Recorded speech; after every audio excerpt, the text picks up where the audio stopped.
5년 동안 1,000억 원의 재정 지원을 받을 수 있는 글로컬 대학 30사업에 선정되기 위해 전국의 지방대학들이 사활을 걸고 있습니다. 학령 인구 감소로 인한 폐교 위기감이 커지자 돌파구를 찾아 나선 건데요. 그런데 글로컬 대학에 선정되기만 하면 정말 위기에서 벗어나게 되는 걸까요? 더 근본적인 대책을 촉구하는 정치계와 산업계의 목소리를 들어봤습니다. 서경 기자입니다. 대한민국 합계 출산율 0.7명 시대. 10년 후에는 초등학생의 수가 학급당 한 자릿수가 될 거란 분석도 나왔습니다. 저출생으로 인한 학령 인구 붕괴는 가까운 미래에 현실이 될 전망입니다. 국회 교육위원회 소속 김문수 의원은 교육부의 글로컬 대학 30사업이 임시 방편에 불과할 뿐이라고 일갈했습니다. 사업에 선정돼 5년 동안 국비 1,000억 원을 받게 되면 잠시 숨통은 트이겠지만 그렇다고 해서 입학생이 크게 늘어나는 것도 아니며 수도권과 지방대의 서열화가 해소되는 것도 아니라는 겁니다. 대학의 생명력을 떨어뜨린 정부의 대학 평가와 재정 지원 사업을 전면 재검토하고 저출생 극복을 위한 근본적인 해법이 뒤따라야만 실효성을 거둘 것이라고 말합니다.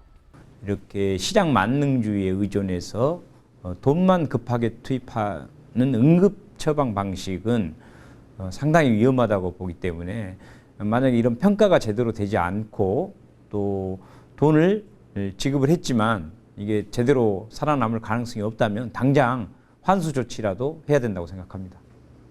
글로컬 대학 30사업에 선정된 대학을 분석하면 지역과 산업계, 학계가 똘똘 뭉쳤다는 점을 알 수 있습니다.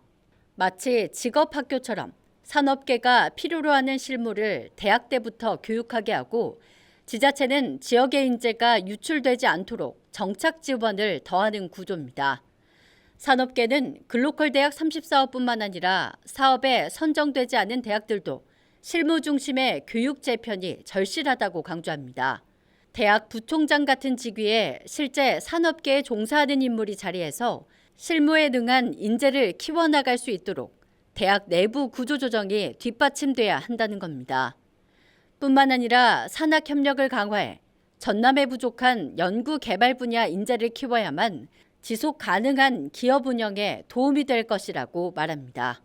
대학에 가지고 있는 지식재산권이나 그다음 기술 인력이 기업에 와야지 이런 이 밸류체인을 구성할 수 있거든요. 근데 기업부술연구소나 이런 것도 여기가 인재 채용이 안 되기 때문에 기술 개발을 하고 있는 대학이 필요하다는 거죠.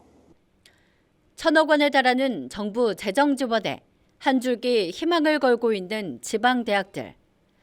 글로컬 대학 30사업 선정에 앞서 산학협력 중심의 대학 내부 혁신, 정부의 현실적인 저출생 극복 대책이 병행돼야만 대학이 자생력을 갖추는 데 도움이 될 것으로 보입니다.